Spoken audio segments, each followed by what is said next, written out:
So Kelly Hendershot from Gilda's Club of the Quad Cities here with us right now with some potentially life-saving information for all of us that are watching right now. Thank you for joining us. Sure, thanks for having me on. When I heard the story this morning, I thought 21, she was just beginning her life, but this really can strike at any time. Yeah, you know, the average age of ovarian cancer strikes is about age 63, but because women are starting their menstrual cycles earlier, they are finding it a lot more prevalent at younger ages in women. What are any symptoms? Are there things that we can watch out for? Yeah, ovarian cancer is one that you can't have, there's no screening for it. And so you just have to know your body, know your own systems. For instance, if you're having unusual bloating, if you are getting full after eating very little, if you're having any sort of abnormal bowels or getting really tired and fatigued, those are some very common symptoms. Pelvic pain is another one. So go see your gynecologist. Yeah, as soon as your body feels off to you, that's a good sign to go talk to your doctor. Is this hereditary? I mean, should I be talking to my mom and my grandmother or my older sisters?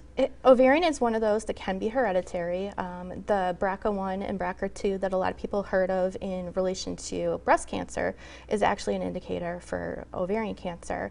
People who have something called Lynch syndrome, it can be another thing that makes you at higher risk for having ovarian cancer. So if you know that you have either of those genetic mutations, that is something to keep an eye for. They do say that having BRCA1, BRCA2 mutation does increase your risk for ovarian cancer by 50 to 60%.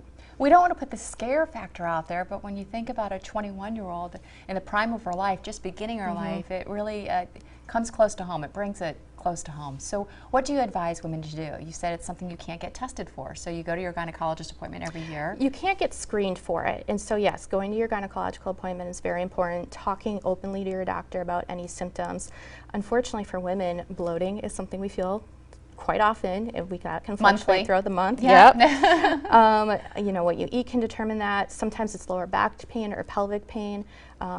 Pain during intercourse. So knowing what's normal for you is usually the best way to catch ovarian cancer early. Knowing your body. What kind of support is out there if diagnosed? There are some great organizations, including ourselves. We do have support groups for anyone impacted by cancer, so whether that's the person diagnosed or the family members.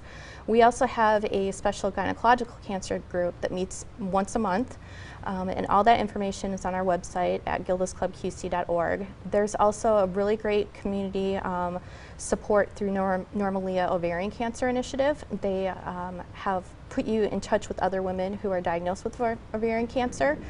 They're located here on Rock Island. And then there's another organization called CCKMA that raises funds here in the Quad Cities for ovarian cancer research. Kelly, a wealth of information. Thank you so much. If you're at home right now and you didn't have paper and pen or anything next to you, don't worry. We will have this information, this interview on our website coming up. Give us a few minutes, but we'll get it up there for you so you can get all this information there. Kelly, thank you so much.